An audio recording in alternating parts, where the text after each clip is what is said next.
am a member of Indivisible Bellingham. It's an honor to welcome y'all to another one of our in-person meetings. I encourage you and your friends to attend our regular all-hands meetings, which are led the third Monday of every month here at the Bellingham Unitarian Fellowship. First of all, a special thanks to our PA system volunteer and guru, Albert Snow.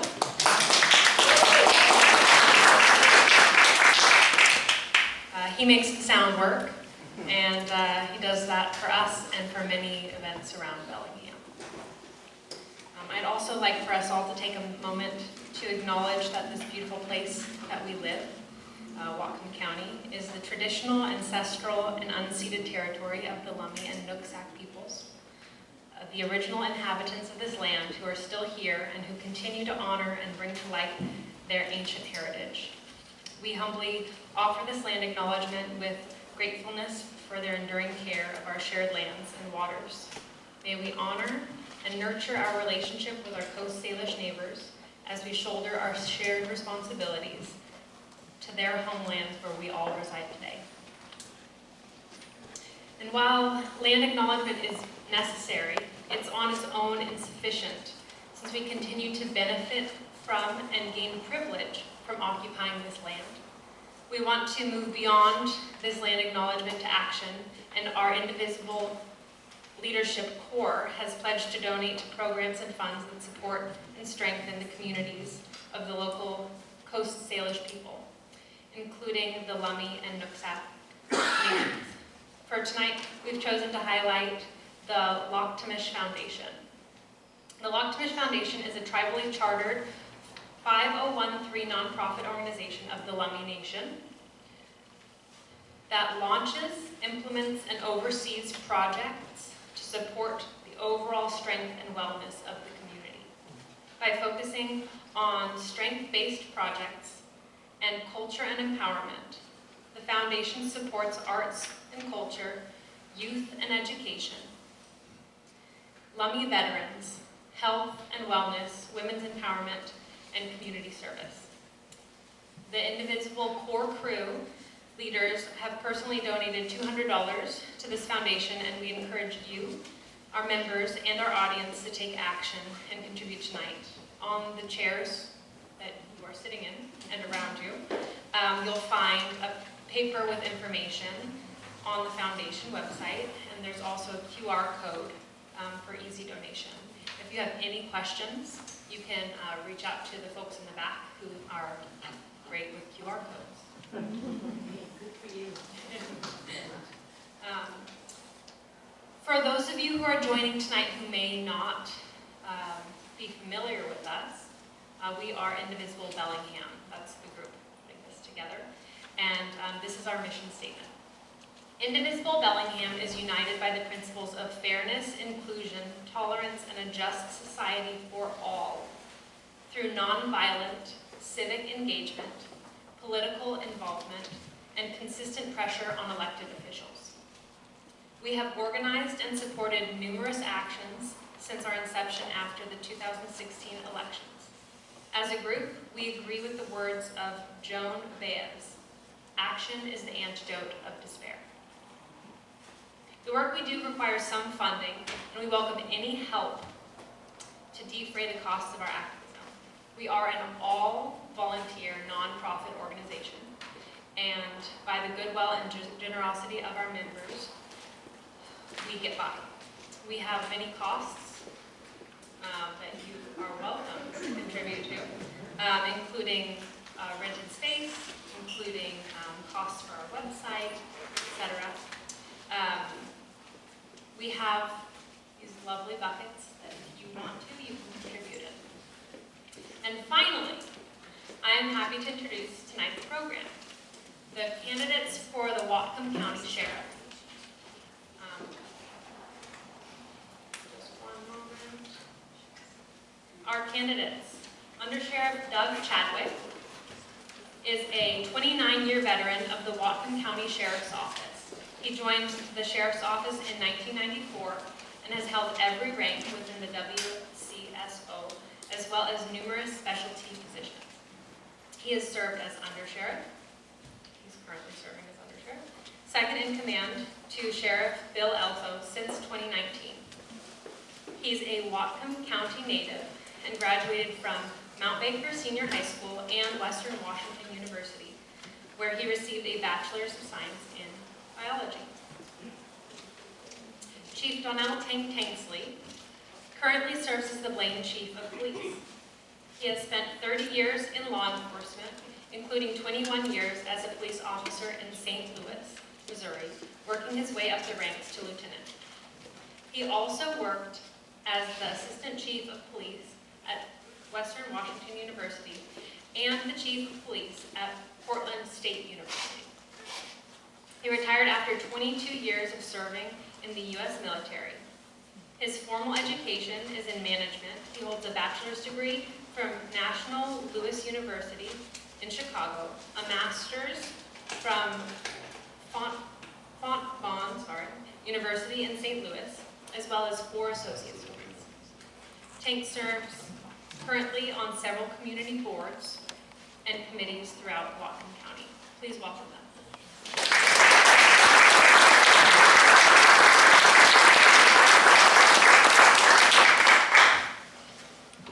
Now for the rules. We'd like to ask everyone to please maintain decorum tonight.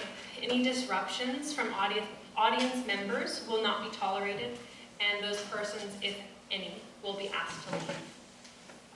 We have questions from the Indivisible Bellingham leadership team of 10 people that we've gotten together and curated, as well as worked in questions from our members via our online form and email. We appreciate all questions that have been submitted and hope that you will understand that time will not allow for every question to be read. Similar questions may have been combined or others curated, resulting in slightly different wording.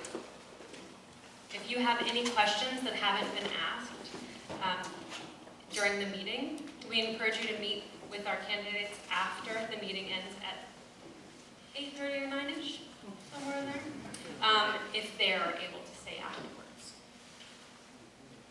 In lieu of an opening statement, the candidates will get 3 minutes to answer our first question. All other questions will be limited to 2 minutes. The answers will be timed by our lovely Karen in the back, and she will hold up a 30-second sign when you have 30 seconds left, and then a thank you sign when your time is up. Please respect these time requirements. In all of these questions, as much as possible, we're looking for specific examples as opposed to generalized answers or theoretical answers. We have heard from and read about your general positions on the following questions. Our strong preference here is for you to go into specifics. Earlier in the evening, Albert flipped a coin for us, and so the first question will be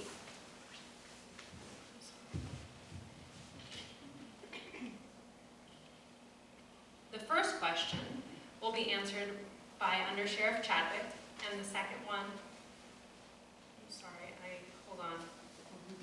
I lost my place in my little speech. Just one moment.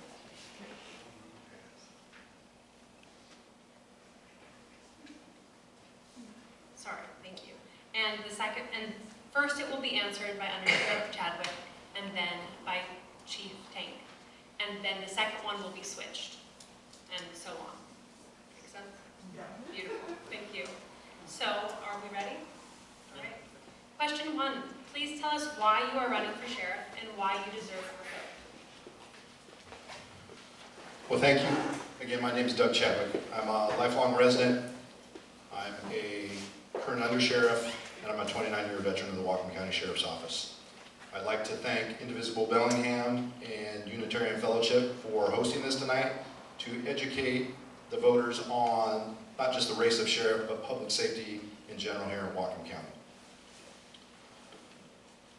As a resident and a law enforcement professional, I care deeply about my community, and I'm committed to keeping Whatcom County safe. That's the simple why. My why is a little more a little deeper than that. Again, I graduated Mount Baker High School. I went to Western Washington University, and I was looking to go into the medical profession.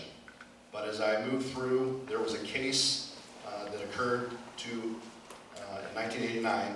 Somebody I went to school with came home from Thanksgiving break, and while she was home, she was kidnapped, she was raped, and she was murdered.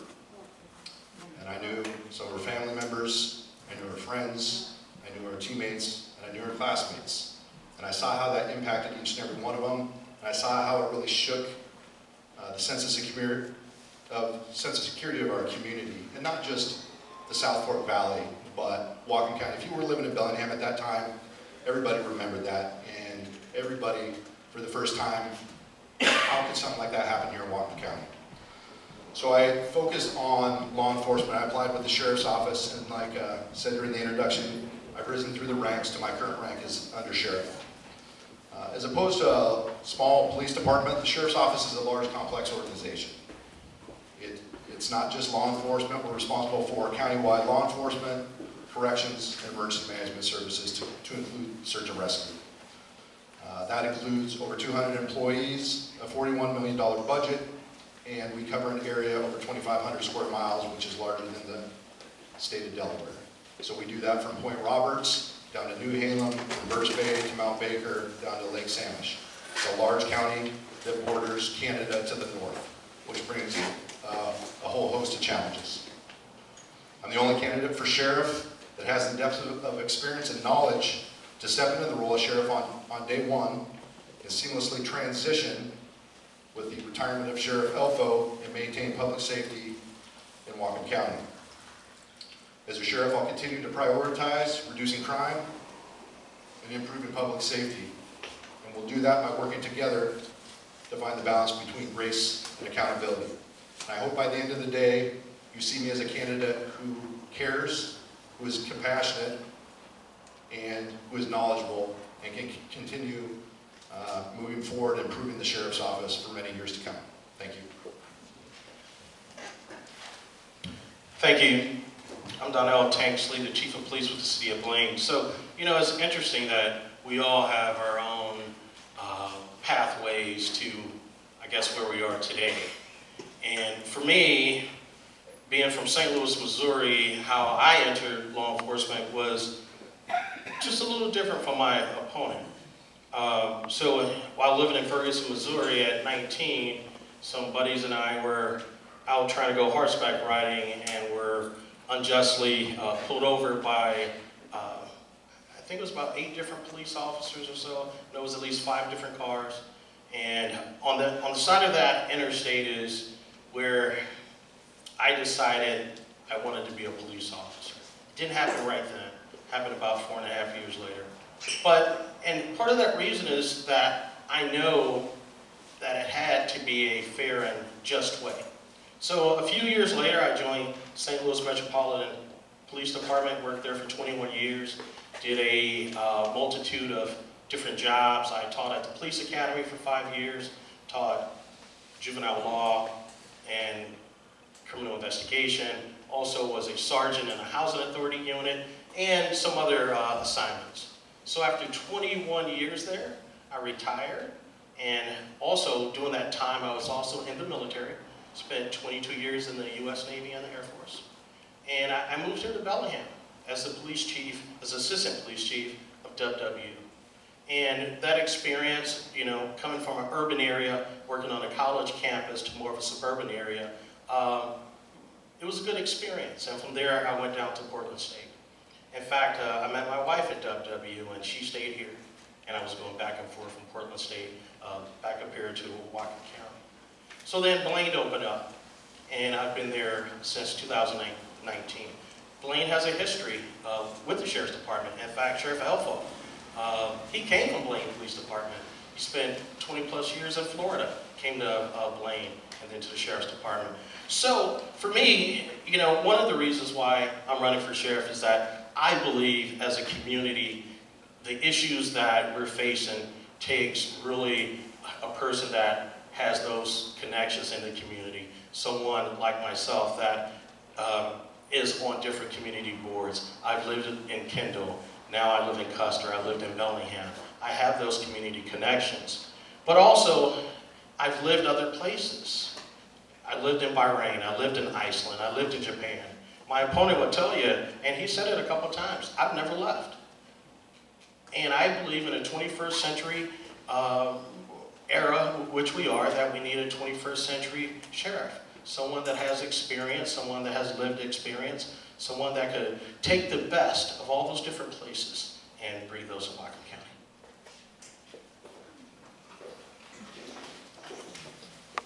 Thank you both. Next question. According to the Whatcom County website, administering the jail is one of the sheriff's duties. In your experience and opinion, how did the physical condition of our jail become so unsatisfactory and dangerous?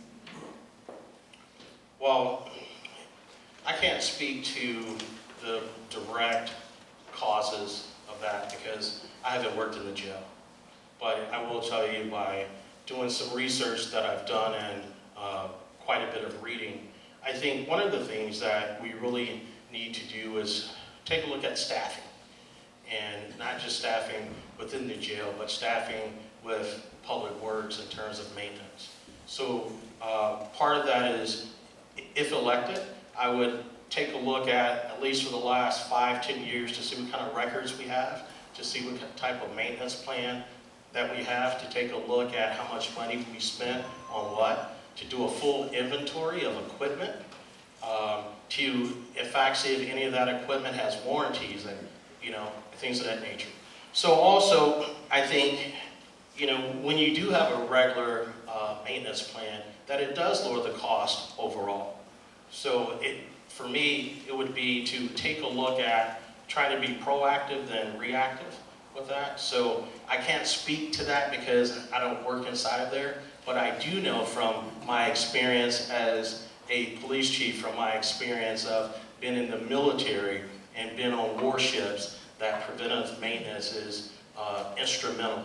And not only that, you have to train people to recognize what needs to be addressed. So, you really have to look at how clean do you want something, how does that person report it, is that being maintained? So for me is, if I'm elected, to come in and really get the input from the people that work there as well, to see how we could have some type of resolution. Well, thank you. When it comes to maintenance of the jail, the executive's office and county council is responsible for building, maintaining the jail. We have a facilities department in Whatcom County under the executive's office who's responsible for maintenance of all county facilities. So if there's something wrong in the jail, they make a report to facilities to fix that. So when the jail was built, it was poorly constructed. It was built with obsolete electronic technology. So when it opened, they started having problems already. And we've completely replaced the electronic system. We put millions of dollars into that building to try and keep it functional until a replacement could be done. But the reality is, over the last 20 years, the building continues to deteriorate. And some of that is because of overcrowding. Cells that were meant for one person, because of the need, have held 2 to 3 people. So that's going to double and triple the amount of wear and tear on the building, on the facility, and everything else that goes along with that. It doesn't have proper ventilation. So when there's steam from the kitchen or there's steam from the showers, there's no ventilation. There's no place for that to go. So that's where you get some of the issues we've seen. Mold on the ceilings. And I know our corrections folks, they make the reports, they try and scrub it, but if there's no good ventilation, I think we all know it's just going to come back and repeat. So that again is the responsibility of facilities department under corrections. The other thing, we have failing infrastructure when it comes to the elevators. You probably read in the paper, the elevators are starting to fail with more and more frequency. They cannot be fixed, they have to be replaced. So they wanted to start in November, but unfortunately, operationally, that does not work out so that we can continue to function and maintain the jail. So that's going to be put off, but that's going to be another $1 million to replace the jails so that we don't have more officer safety and safety issues for medical. Thank you.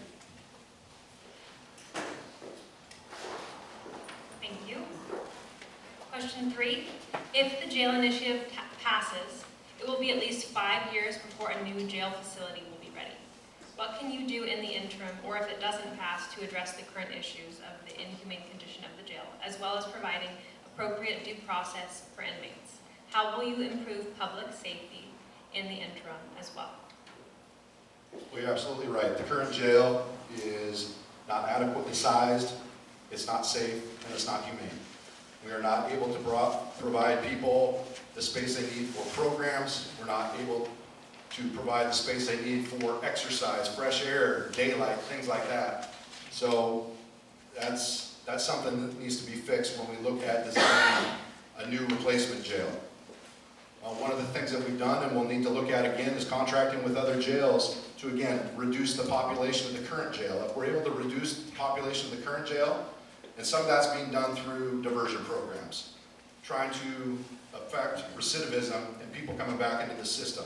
So if we're able to either contract or reduce the population of the jail by our diversion programs like LEAD, GRACE, some of the other programs, we can hopefully reinstitute some of those spaces for programming and address educational needs, vocational needs, therapy needs. Right now, there's not enough space in the jail to give people the dignity that they deserve to meet with somebody about a mental health illness or a substance use disorder. We just don't have the space. And I get asked that on a regular basis. Why don't we have more programs?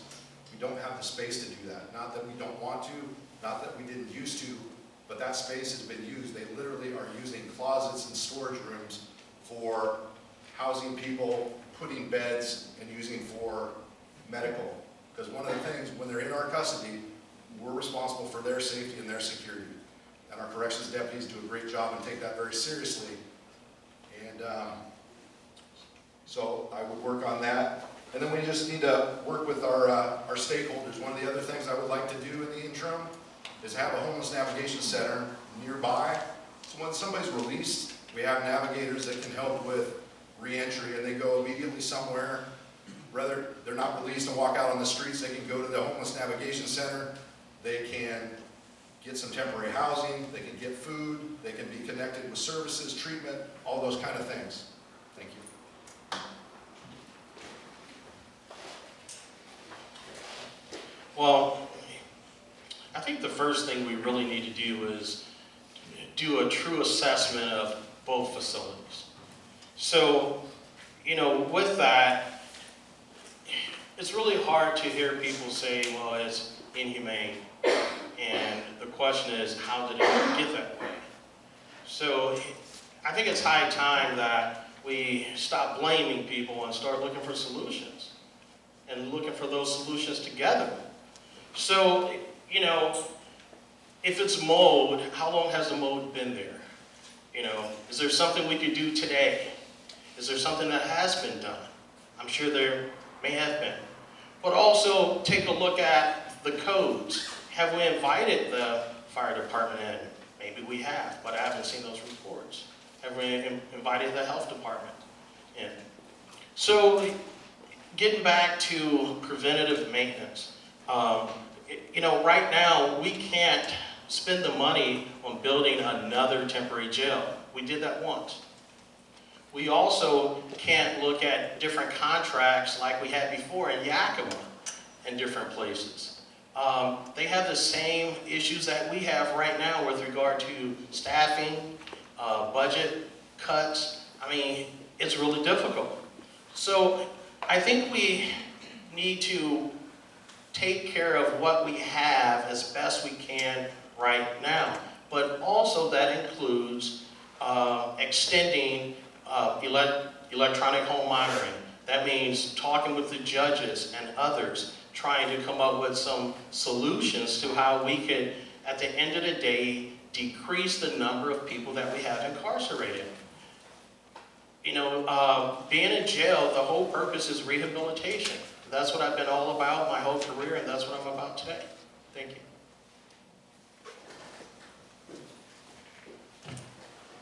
Thank you. Another responsibility of the sheriff is preparing plans and coordinating responses for disasters. What kind of disasters do you think we are currently not adequately prepared for? If elected sheriff, what are your priorities in responding to these challenges? Sure, so the Whatcom County 2021 Natural Hazards Mitigation Plan identified, and I'm going to read this, 8 significant areas of concern: earthquakes, flooding, coastal flooding, and geologic hazards, severe storms, and tsunamis, volcanoes, and wildland fires. Right now, I think what's critical on a lot of folks' mind is flooding and also fires. So one of the things that I would do, and one of the things that I have done as a chief of police just recently, I wrote a proposal for the city of Blaine to give Whatcom County Search and Rescue $25,000 so they could secure a home because they've been evicted. So the city of Blaine stepped up, and they actually gave them $10,000 to start getting the permits and planning. So one is to invest in our volunteer organizations, one here in Whatcom County. But also, I think we need to really have a true investment in training, a true investment in technology, a true investment in different type of notifications to citizens.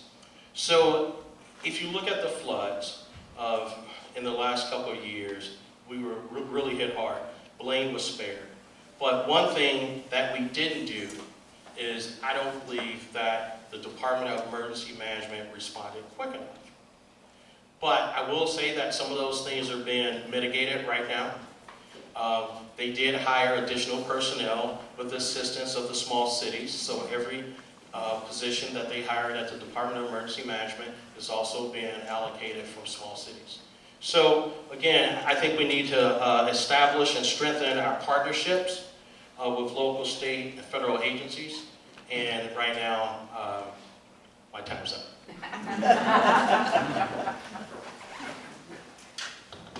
Well, as far as the question about are we prepared, I don't know that we can ever truly be prepared because we just don't know what that disaster is going to be. We don't know if it's how severe it's going to be. And we don't know if it's going to be isolated or widespread. So we have to have a kind of an all hazards plan, which we do. Whatcom County has a natural hazards mitigation plan that is updated on a regular basis, and it lays out a similar response for a variety of different types of disasters, whether that's tsunami, earthquake, flooding, volcano eruption, landslides. These are all things that are a reality here in Whatcom County just based on our geography and where we live. Here we've got coastal waterways, we've got mountains, we've got an active volcano. So all those things could happen and we have to prepare for it. So our Division of Emergency Management does prepare. It's a pretty small staff. Historically, it's been a staff of about 3 to cover all of Whatcom County and help support those small jurisdictions. But the purpose of the Natural Hazards Mitigation Plan is to support all those jurisdictions and municipalities. They're not a response capability. They're support and a logistical. They support that. When a jurisdiction responds, like what happened in November 2021 in Everson and Sumas and Nooksack, when that flood, that was an unprecedented flood. That was not predicted. I talked to the Sumas fire chief and police chief, and they said, Doug, we didn't know. We knew it was going to flood. We had no idea, and we thought we were prepared. But they weren't. Mother Nature is unpredictable, and we will not win that. So we set to work to improve. We increased the staffing, like my opponent said. We've improved notification systems. There's warning sirens similar to the tsunami sirens on the coast that they're going to install in these jurisdictions to warn people ahead of time. We've deployed trailers, reader boards, gates to shut roads so that people don't drive through water and get stranded, and then we have to come and rescue them is what happened, and we had to tap our resources. Thank you. Thank you. In previous forums, you have both indicated that you believe the Sheriff's Department should exercise best practices and highest standards. The Washington Association of Sheriffs and Police Chiefs provides accreditation for this purpose. Bellingham PD and several county sheriff's offices have earned this accreditation, The Whatcom Sheriff's Office has not. Why do you think Whatcom Sheriff's Office is not accredited, and do you think having this accreditation is worthwhile? The short answer is yes, I think accreditation is important. The whole purpose of accreditation is to professionalize the agency and improve public trust. You're right, Bellingham Police is the only agency in Whatcom County to be accredited. Quite frankly, it's the only agency in Whatcom or Skagit County to be accredited. Skagit County Sheriff's Office is not, and there's a handful of sheriff's offices around the state, but not that many. If you look at the list, Blaine Police Department is not accredited. It's a very small police department with not near as many policies and procedures as we have to cover law enforcement, corrections, and emergency management. The biggest thing why the Sheriff's Office doesn't have accreditation, we've looked at it, but a lot of it has to do with your staffing and your facilities. If you don't have the right staff and you don't have the proper facilities, you can't meet all the standards and best practices that they want, and that's what accreditation is about. It's about having best practices and standards. We have policies, we have good policies. The most important policies are updated on a regular basis. In the last 2 legislative sessions, we've spent a lot of time modifying our use of force, our pursuit policies, and things like that to stay in compliance with state law. And those are the things we focus on. You can go online today and look at every policy that the Whatcom County Sheriff's Office has for our bureau. Corrections, law enforcement, it's all there. So I will say that our jail is accredited through the National Corrections Commission on Healthcare. For a poor facility, we have one of the best medical programs in the country. We were one of the first corrections agencies to be accredited in the nation, and they maintained that. I believe that started in about 1977. So that's something that our corrections folks and our contracted medical staff take very seriously, and we're proud of that. So I plan to work on, we're in the process of updating our policies. Hopefully when we can improve staffing and get some modern facilities, I will definitely pursue accreditation because I think it benefits everyone. Thank you. So, at one point, Whatcom County Sheriff's Office was accredited. I believe that was right around about 20 years ago that it was accredited. So, one of the first steps in getting accredited is to ask WASPIC, which is the Washington Association of Police and Sheriffs, is to come in and do what they call a LEMAT study. And they do it free. So it's called the Loan Executive Management Assistant Program. So they'll come to your agency, they'll bring about 3 or 4 evaluators, they'll spend 3 or 4 days there, and they'll take a look at your policies, your procedures, your performance appraisals, if your agency does those, and they'll give you a report, and it's a public report. So in Blaine, we actually had that done in Blaine in 2018.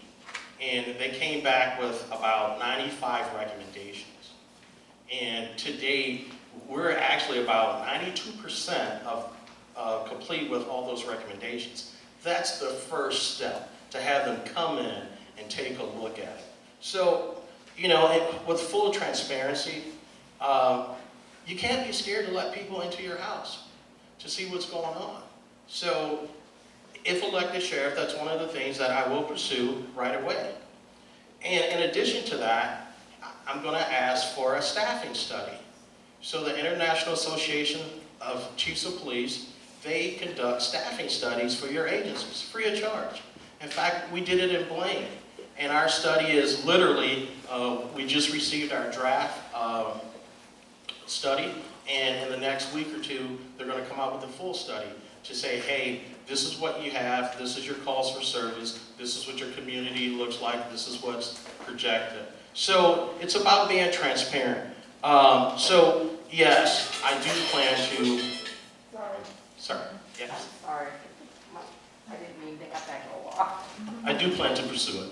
Oh,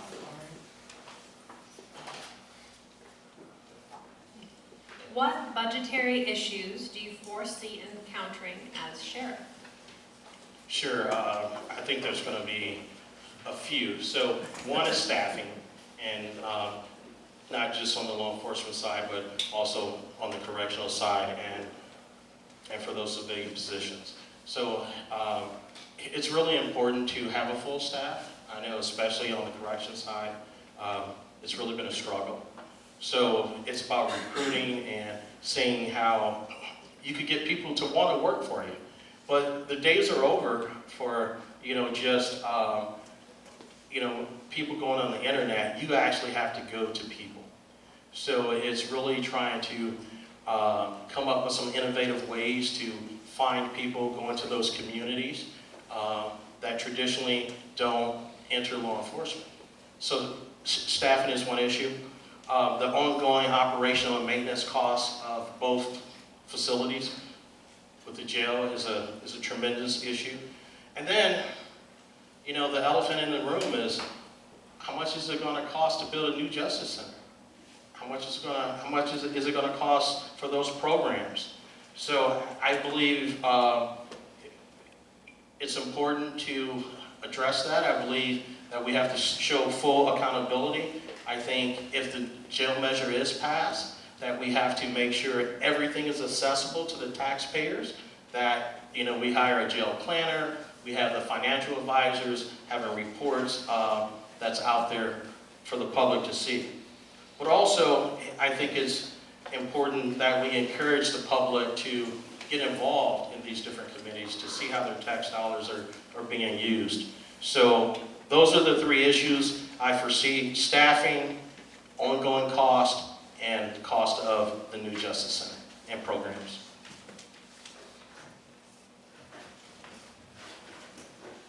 Well, I agree with my opponent when he talks about staffing and the ongoing costs associated with a replacement jail.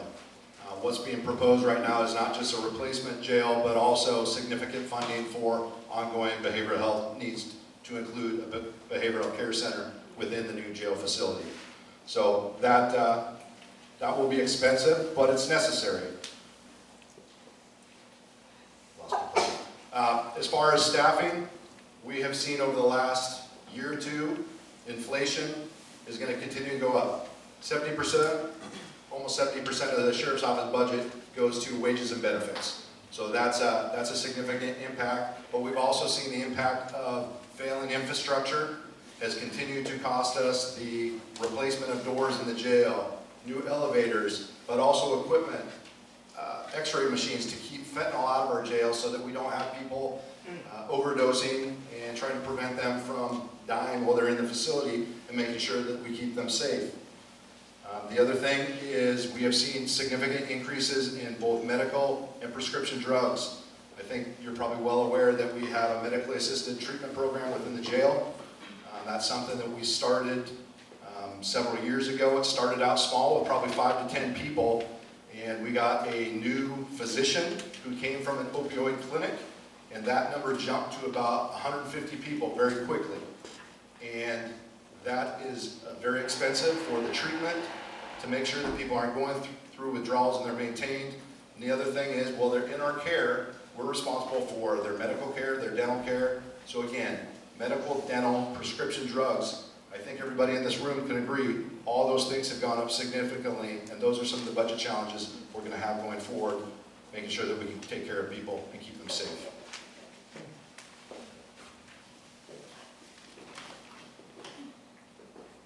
How would you describe the current training and culture of the Sheriff's Department? What, if anything, do you think should change?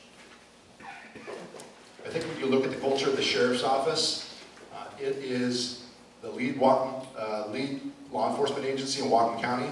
Is an agency that people want to come to, not just for the quality of work and the quality of people that we hire, but the opportunities that they have. We have a lot of not just patrol, corrections, emergency management, but you can come and work a host of specialty assignments which broaden your experiences and base of knowledge and keep your job fresh. So again, we have a good culture, and a lot of that starts with the leadership of the Sheriff's Office. Over the last 20 years, we have developed an outstanding team that is supportive of our people and what they're doing, and they know that if something happens, we have their back, but they also know if something happens, we're going to hold people accountable, and that's what we've done. And again, we continue to attract people from lateral experienced police officers from out of state, lateral police officers from here in Whatcom County that are coming from small agencies such as Blaine, Ferndale, other organizations that want to be part of the sheriff's office. So that's something we've done, and then we put a very strong emphasis on training. We always have. Training to maintain officer safety, but the other thing is, if you understand your job, even when it comes to use of force or force response, if you understand the law and you understand what you can and can't do, you're less likely to use force. We train people in verbal de-escalation. We train them in how to use less lethal options so that they use the least amount of force, but we train to talk people. That's one of the things between a deputy sheriff and a police officer is you're going to be out there possibly for 30 minutes by yourself, out in Glacier. You better best know how to talk to people, and keep people calm. It's not all about just grabbing people and trying to arrest them. It's about talking to people, trying to calm them down, and reason with them, and resolve things safely. Thank you. Well, in terms of culture, you know, the true measure of a culture within a police agency is really not asking the police officers, it's about asking the community. It's about seeing how those officers and deputies affect the community and how they treat the community. So as a 30-year law enforcement officer, I do publicly recognize the harm that law enforcement has done to some communities. I do recognize that, and I do think when you talk about culture that as law enforcement professionals that we have to recognize that there is a need for some healing and reconciliation of the people in the community. So I think, you know, when you talk about just the culture, I teach fair and impartial policing, and my opponent, he and I taught that together as well about 8 years ago. I've consistently taught that. Just recently, I taught that course down at Skagit County Corrections, 3 courses.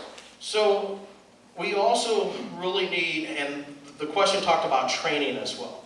So as a prior police academy instructor, I believe that we really need to look at the training we're doing within the sheriff's office. I talked about that LEMAC report.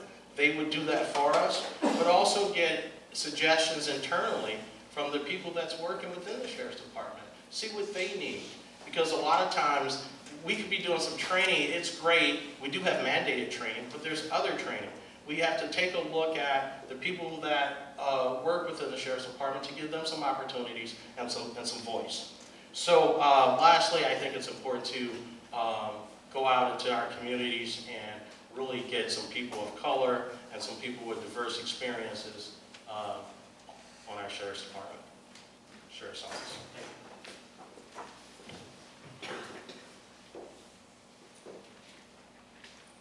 Tell us about an experience you had in important staff training where things went well, but you observed where improvements were nonetheless needed.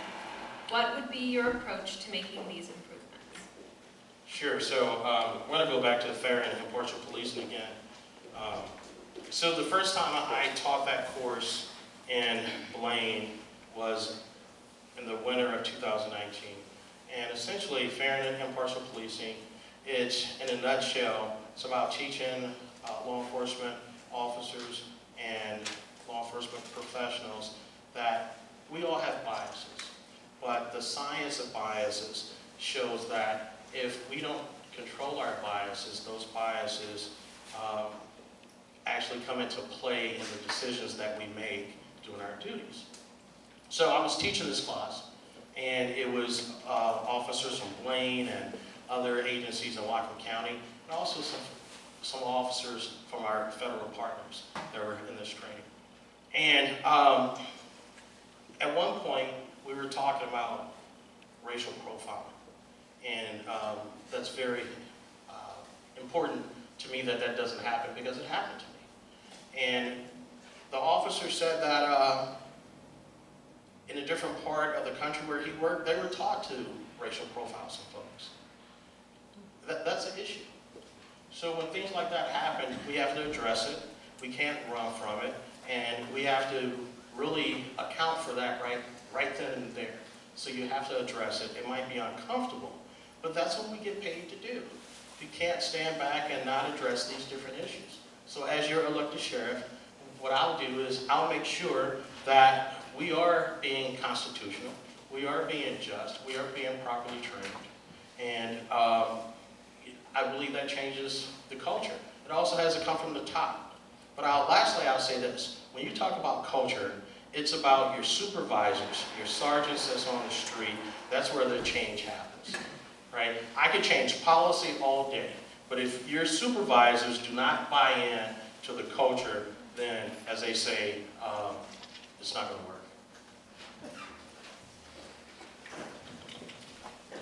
To address the first part of the question was, tell me an experience with training. Early on in my career, when we would have bias-based training, or they used to call it cultural diversity training. And basically what that amounted to was they would have a panel of people from different ethnic backgrounds, and they would sit up there and they would basically tell us how their interactions with law enforcement made them feel.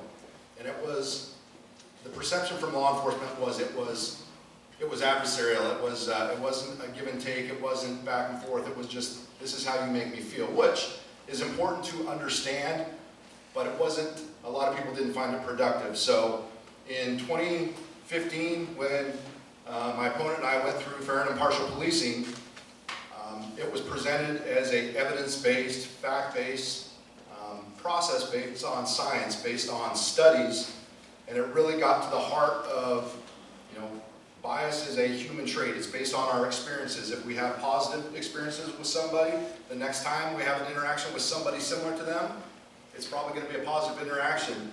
If it was a negative interaction, the next time we have contact, maybe we're going to be defensive, maybe it's not going to go so well. So that's really the basis of fair and impartial policing, is recognizing your bias and that implicit bias, which is the unconscious bias, and making sure that it doesn't creep into your decision-making process. And when you're dealing with somebody, whether they're from a different ethnicity than you are, that you're basing your decision and your action to take law enforcement action is based on the facts. It's based on their behavior and not based on anything, race, gender, religion, all those kind of things. So, and then we talk about procedural justice, which is really the process that we go through when we do our jobs, treating people with dignity and respect. Every contact with a citizen is an advertisement for the law enforcement profession and the sheriff's office in general.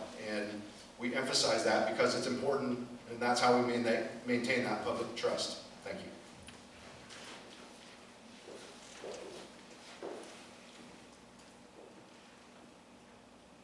What personal characteristics do you bring to this challenging position? Well, I think for any law enforcement officer, you have to have a heart for service. And we've got over 200 employees that have a heart for service. And I'm no different than that. I grew up in a family. My mom was a teacher. My dad worked for the Whatcom County Parks Department.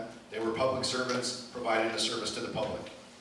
My younger brother is a captain with another law enforcement agency. So my whole family is about service to the citizens of Washington State and Whatcom County. So obviously integrity, honesty, loyalty are characteristics you have to have. I told you earlier, I hope by the end of this you'll understand I care. I care deeply about my community because this is my home, this is where I'm from, and this is where I'm going to be 25 years from now. I am compassionate. I believe in compassion followed by accountability is how we change. And I do believe that's the path going forward, whether it's dealing with the homeless issues, dealing with people in mental health crisis, people that are dealing with addiction. I've been through that myself with my sister-in-law who lost her battle with opioid addiction. So my heart goes out to people that are dealing with it and family and friends that see that. And we've lost far, far too many people from the fentanyl crisis that's going on in our community even today. I listen. I'm approachable. My wife says sometimes if they don't know you, you don't appear very approachable, but I am approachable. Just My door is open at work, and anyone is free to come down to the sheriff's office and make an appointment. I'd love to have a conversation with you about things that are going on with the sheriff's office. I think it's important when you're running a law enforcement organization and responsible for the budget to be fiscally responsible with the taxpayers' money, because at the end of the day, it's your money that's funding these services. Is that a thank you? Not yet. Oh, not yet. I've got more. You have 2 seconds. Well, now, all right. And then knowledgeable. Obviously, 29 years of experience at the sheriff's office. That's something that my opponent doesn't have, and I think that's very important moving forward in maintaining that continuity and that stability in the sheriff's office, not just for the employees, but for the citizens we serve. Thank you. Thank you. So, you know, part of what I bring is the knowledge that I understand that law enforcement does have the power and influence to change communities. I know that from my experience. I know that from being in different communities. I know that from living in different communities. But it's also about being able to relate to people. And I mean, really 30 years, actually 37 years of being in St. Louis, living, you know, in different countries, even being here in Whatcom County in different places, I could walk into any store, talk to anyone, and be relatable. So it's about making those connections and being relatable. And at the end of the day, you know, there's nothing wrong at all with being born here in Whatcom County. There's nothing wrong with being raised here. But that's not one of the qualifications. That's not one of the qualifications at all. It's about what can you do for every citizen and visitor here in Whatcom County. So as police officers, we really have to get back to being peace officers, getting back to community caretaking. This is a customer service gig. This is what we do. We serve people every single day, every single hour, whether you're the sheriff, whether you're a supervisor, whether you're a clerk, whether you're a 911 dispatcher who happens to work for Bellingham PD, but this is what we do, and it's about partnerships. So those are some of the characteristics that I believe I bring. It's just being an everyday person that's willing to sit down, listen to people, and willing to work with different communities.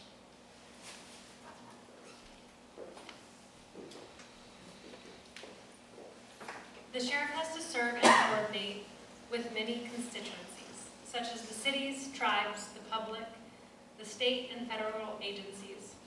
Is that responsibility being fulfilled satisfactorily? Please explain.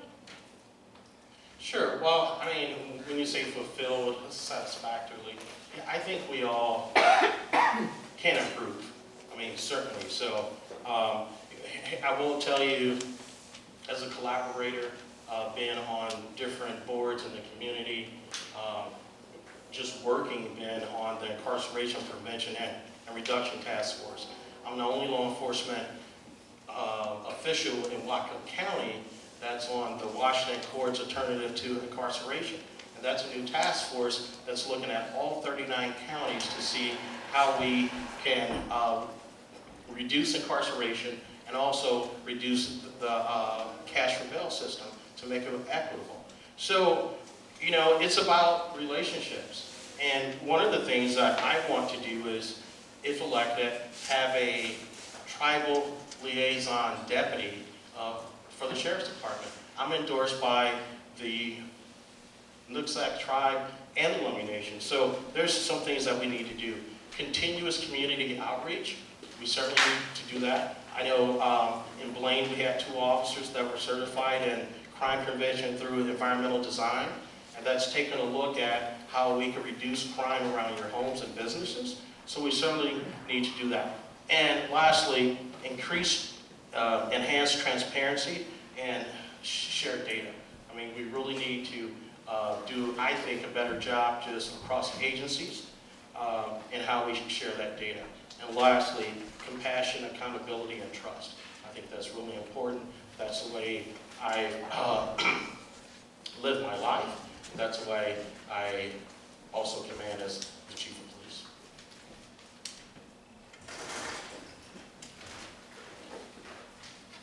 Well, as far as coordinating with other agencies, obviously as a border county sharing our northern border with Canada, there are a number of federal agencies that are here in Whatcom County. Most of them are situated at the northern border, but there are some here in Bellingham that we work closely with to address criminal activity here in Whatcom County, things that are coming from Canada that impact the residents here and the visitors to Whatcom County.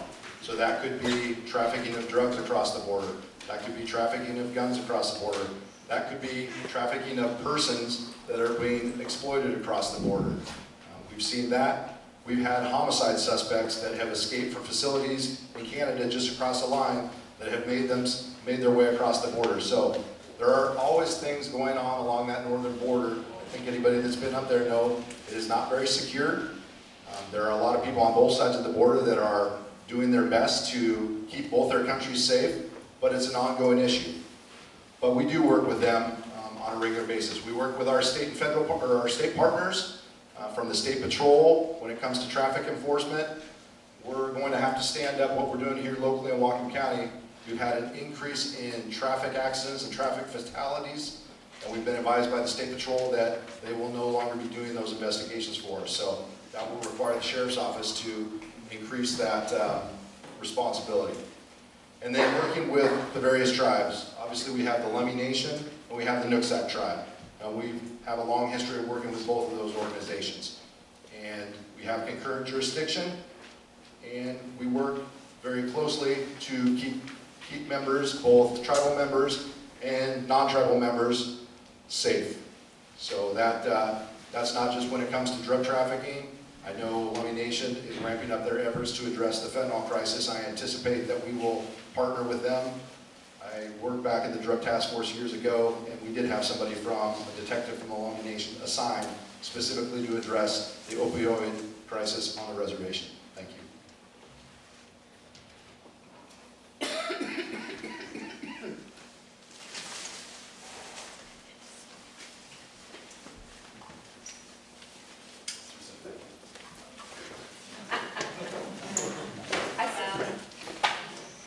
What is your opinion regarding the acquisition of military-grade equipment by law enforcement organizations? Well, the Sheriff's Office has participated in the military surplus program over the years. What we have now is we have 2 armored vehicles that we use for rescues. They were used during the 2021 floods when people drove through the water and got stranded. The deputies that are out in the field, they're driving the same type of vehicle, so they cannot go into that water and rescue people, so we have to rely on those vehicles that have high clearance, military type vehicles to get in there. The other thing they do is they provide protection for our deputies and our negotiators to get close to a scene.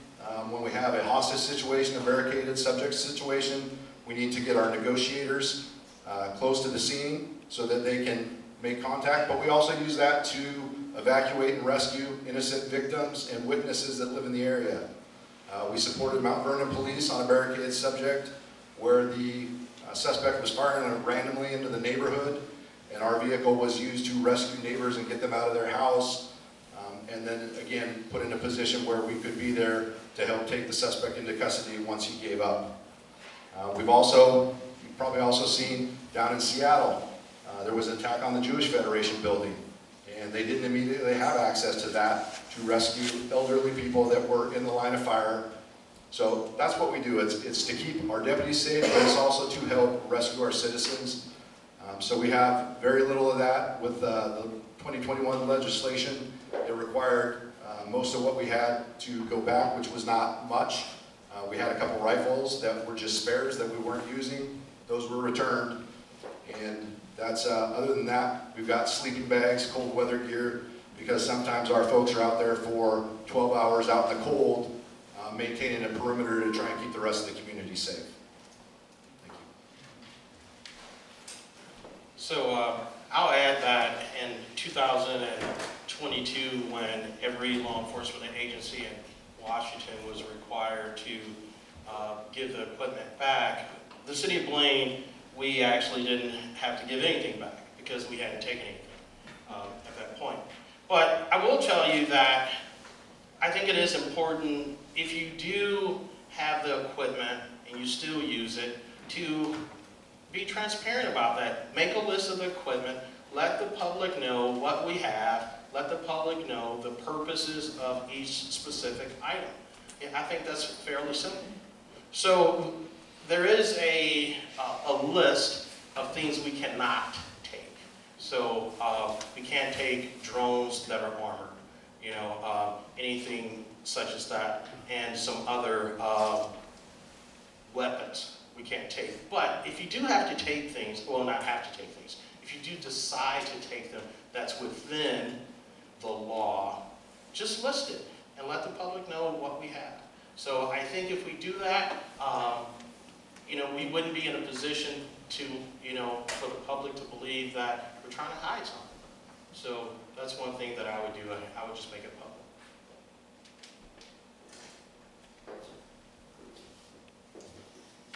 What do you think the sheriff's deputy's role should be in responding to behavioral health issues?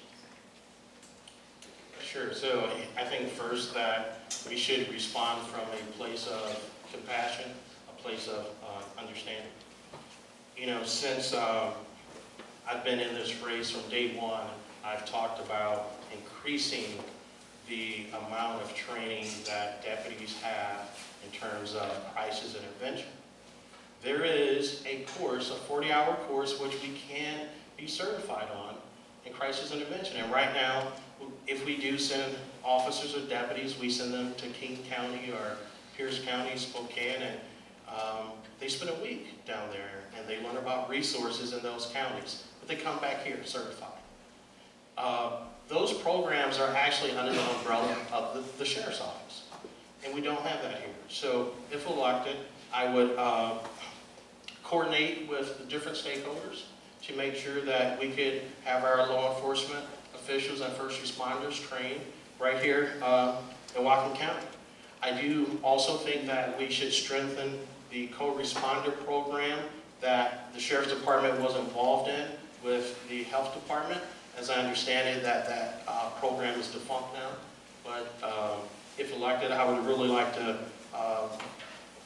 get that going. And then lastly, partnerships. I think it's important that we're able to have a list and the officers are knowledgeable of the different resources. Just recently, the health department here, they made some visors for officers and deputies in terms of the Crisis Stabilization Center to determine when a person could go there or not go there. But we really need a longer list of resources. Right now, I have officers going to their cell phone. All right, this person is in this crisis. Where can we go? What are the resources? So those partnerships to get the officers so they can have that knowledge, on the street. I absolutely think that our deputies should have behavioral health training. I don't know that they need to all be behavioral health specialists. All our deputies have crisis intervention training. All our deputies receive ongoing crisis intervention training, albeit the state requires 2 hours a year is what's required by the state. Our new deputies that are going through the academy are required to have at least 200 hours of de-escalation and mental health training. So it's built into their over 700 hours of academy training. And then we have a behavioral health deputy program that I helped institute at the Sheriff's Office. We have 2 deputies that are tasked with responding to calls where people are in mental health crisis. They're the primary, but any deputy can handle those calls. They're all trained in de-escalation.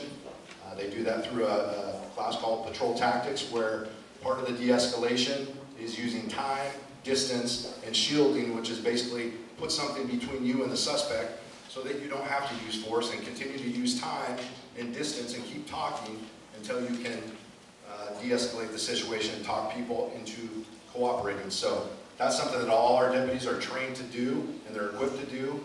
But the legislation over the last couple of years directed law enforcement to not go to calls involving people in mental health crisis. The city of Bellingham created an alternate response team because they didn't want law enforcement going to those type of calls. They didn't want somebody armed because they felt there was a greater chance of force being used up to include deadly force. So there was changes in the legislation that directed law enforcement to leave if there was not an imminent risk to the person. So that's kind of contrary to my opponent saying, I want to train every deputy as a behavioral health specialist. We should have a working knowledge of it, but we should let the behavioral health specialists do their job and take point on that. We can be there to provide safety, which is the co-responder model. A deputy responds at the same time with a behavioral health specialist to meet people where they are. Thank you.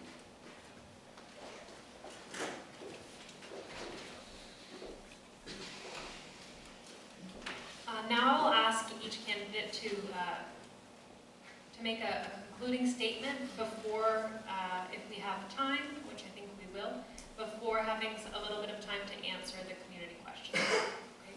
Okay. Well, thank you. First, I want to thank Indivisible Bellingham, Bellingham Unitarian Fellowship for hosting, and I want to thank you, the voters, for coming, for educating yourself about the role of the sheriff and what we can do together to impact public safety in Whatcom County.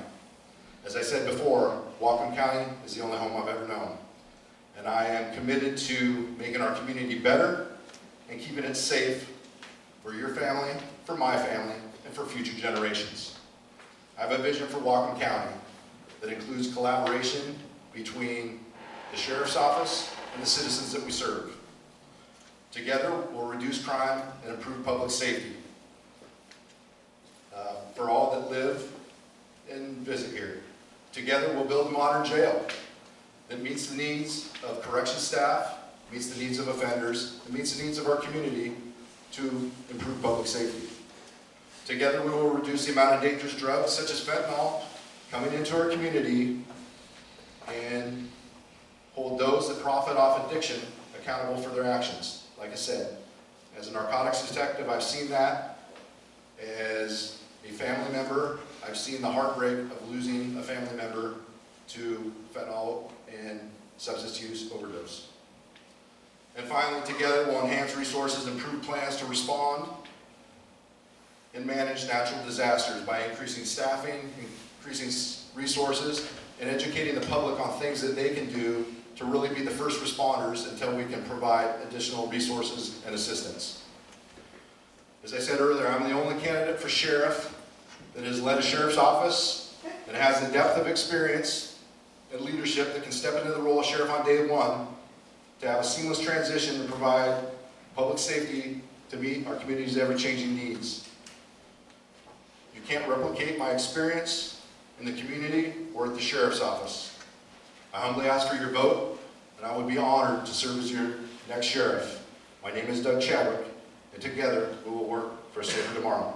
Thank you.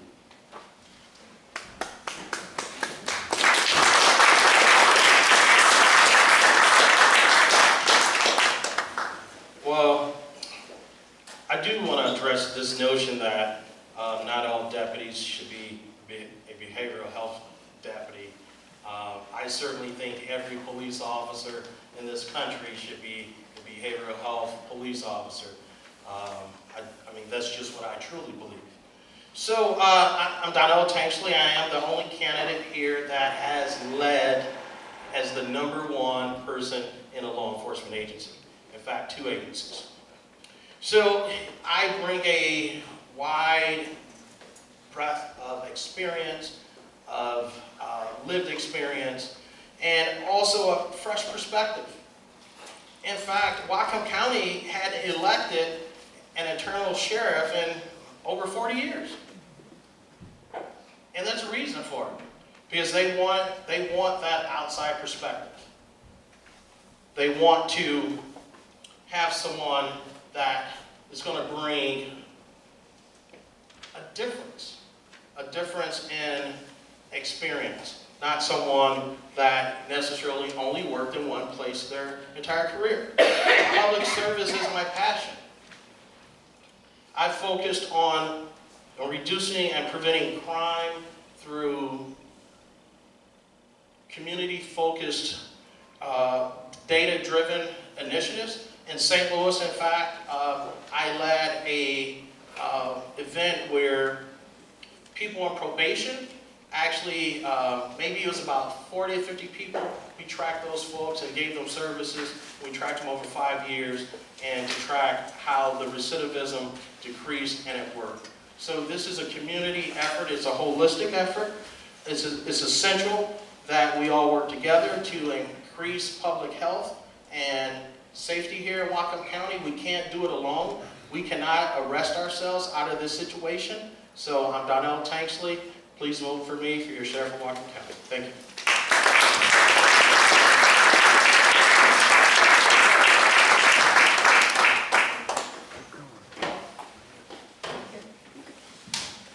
Okay, It's time. we have some time for some more questions. So, these are some questions from our online members. Going back to the question of working with federal agencies, this came from an audience member.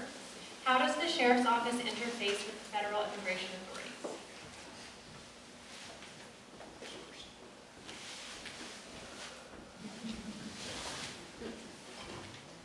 So, first of all, there is a law in the state of Washington called Keep Washington Working Act, and that law states that local and municipal law enforcement agencies could only interact with federal authorities with regard to criminal investigations and not any type of immigration enforcement. So in terms of, I would suspect and hope that the Sheriff's Office is in compliance with the law. Certainly if there's different investigations, it might be a drug investigation, it might be some type of criminal investigation. Those are things that we will certainly work with them on. In Blaine, we do work with them. However, in our policy in Blaine, we have specifics on what we can and cannot do. And in fact, when there's a federal officer assisting us on a call with a criminal investigation, we tell them exactly what they can and cannot do and what they can and cannot ask a person. For example, if it's involving people, they're pretty much there to cover us, not to ask questions to the people that are there. And we document that as well, and we also have body cameras. So the involvement is great, but it's very limited in terms of the information that we could share. Yeah, obviously the Sheriff's Office has a long-standing relationship with Border Patrol and some of the immigration officials just because we do work in a border county that borders Canada. The Sheriff's Office does not have any immigration authority to address any type of immigration law. When we work with our federal partners, I know a lot of people, whether it's Border Patrol or immigration, we work to address criminal activity that's impacting Whatcom County. And again, I mentioned it before, that could be drug smuggling, gun smuggling, other contraband, things like that. And again, other criminals that are coming across the border. But we also work with them to, when there's a disaster, to help block roads. They may respond to some kind of act of violence in a school and provide some of the resources, one that could help direct traffic, but they're also trained in those kind of tactics as well. And I know from a parent perspective, we want people that can respond immediately and mitigate loss of life and protect our children who are in those schools with nothing more than pencils and books. So again, we do work closely with them. We do not have any authority to enforce immigration law.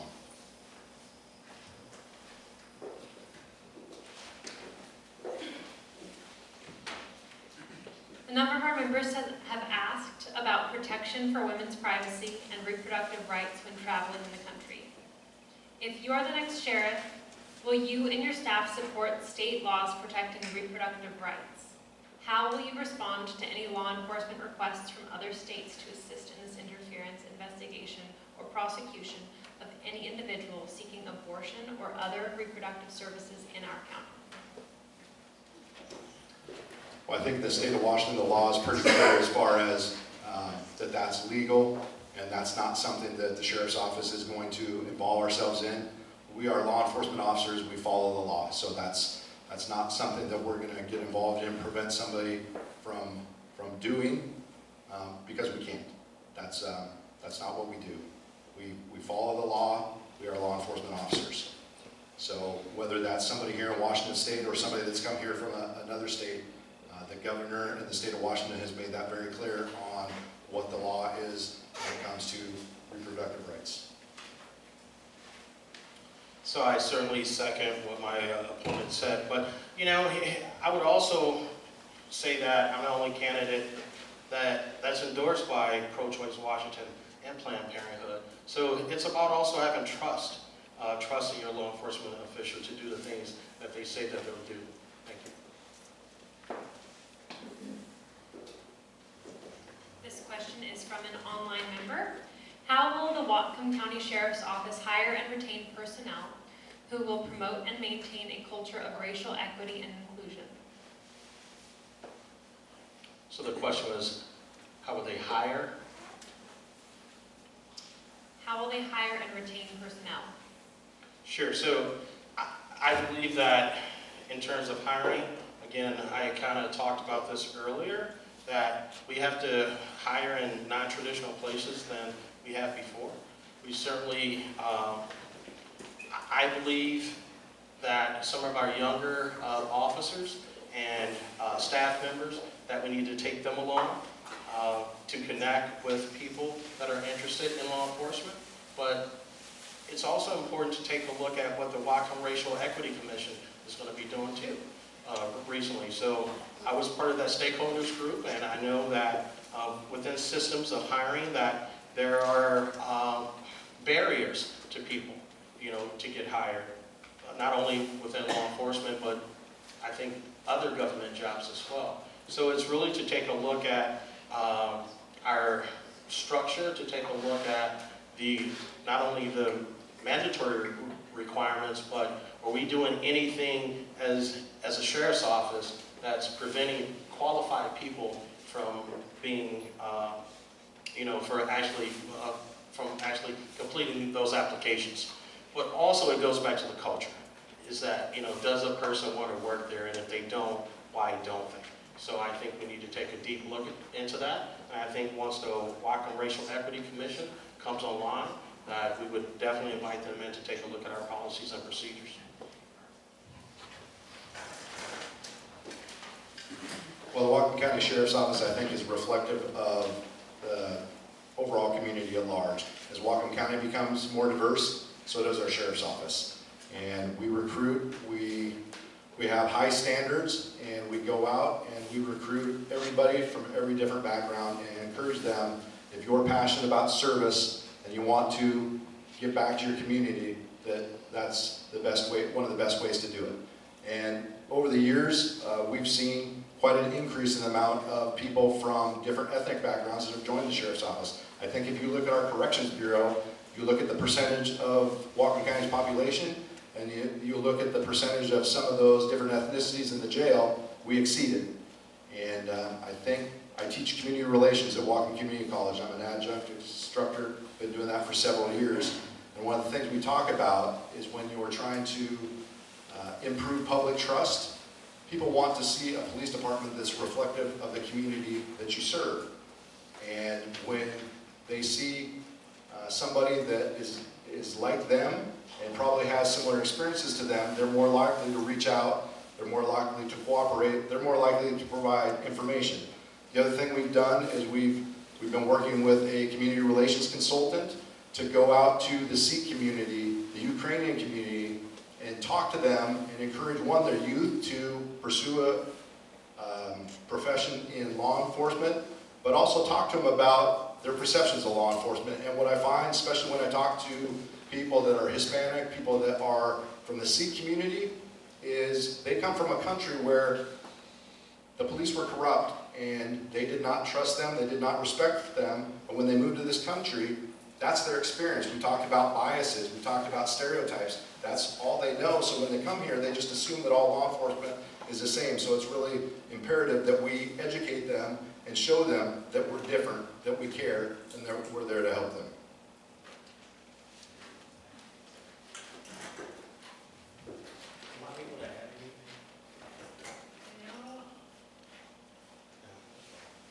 Maybe after the next question, if you have anything to add, just for sake of fairness. So this next question is from sorry if this is pronounced wrong, Marquise. With all cities in Whatcom County falling under your jurisdiction, what direction can you offer the city of Bellingham and other cities on enforcement and observation of federal, state, and constitutional laws regarding homelessness? And what are you doing about that right now within your current roles as law enforcement? Sure. So the sheriff's office and the sheriff, the other jurisdictions with the other police chiefs, they don't fall directly under the sheriff. So that relationship is a relationship where they work together. So one of the things that I've done personally is just to get a better understanding of our homeless community. I've volunteered for Road to Home. I'm still a volunteer there. And in the wintertime at Civic Field overnight shelter, I do about 5 hours there in the evening just to get just a view from not a police chief, but as Tank, in terms of what our community is going through. Most recently, I did a 5-hour observation ride-along with the Opportunity Council Homeless Outreach Team, and just spent 5 hours as an observer and helping them, not as a police chief, just to see what's going on. So I think it's important to get out there on the ground to see what we can do, because in fact, on the ride-along, I went to some camps I didn't even know existed. So, there's a lot of people out there in need. So I believe in terms of the police working together here, especially in Bellingham, that, we probably should come up with a county-wide strategy, but also include those other stakeholders, because, most of this is, except for the crime that's going on in different camps, a lot of what's going on is a humanitarian issue. So I think that, yes, we should address the crimes, and we will. But for the most part, if it's a humanitarian issue, let's try to get some services out there and go there as a team and not as an occupying force. I agree with my opponent when he talks about the sheriff's office isn't responsible necessarily for what's going on in Bellingham. But I think everybody's aware there is probably one of the largest homeless camps in Whatcom County is behind Walmart within the city limits of Bellingham. And it's something that needs to be addressed, but it's not something you just go in and push people off a piece of property with no other options or nowhere else for them to go. There's programs out there. There's people that specialize in homelessness. That's not my area of expertise, but we need to coordinate with those type of people, get their input, because they're the subject matter experts. I'm not. Homelessness in Whatcom County looks much different than it does in Bellingham. People in Whatcom County that are in our primary jurisdiction are living in trailers on somebody else's property, couch surfing, staying with family and friends because they don't have a home, but they're not living in tents or under a tarp behind the Walmart. And again, homelessness is not a crime, but some of the people that are homeless do commit crimes. So we need to look at the root causes of not just homelessness, but what got people to that point. So from the sheriff's office perspective, and a lot of what my background is in drug trafficking and really addressing the supply and the addiction issue that is affecting so many people in our community. And then we've got to address the mental health issue. But the bottom line is, to address homelessness, we have to have the services and a place for them to go. We can't just go in and move them from a piece of property because we're just going to disperse and relocate the problem somewhere else. It's going to take higher level thinking. It's going to take people getting together. We used to have a homeless strategies work group that was disbanded, but I think this problem, the health department does a lot of work to address mental health and addiction issues and tries to provide winter sheltering, severe weather sheltering, but there's not enough resources for the population of people in our community that are unhoused, and we need to work collaboratively on that. Thank you.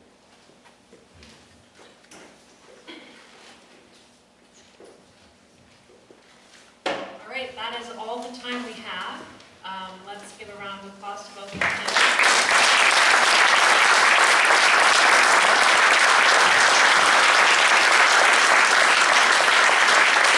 Thank you all so much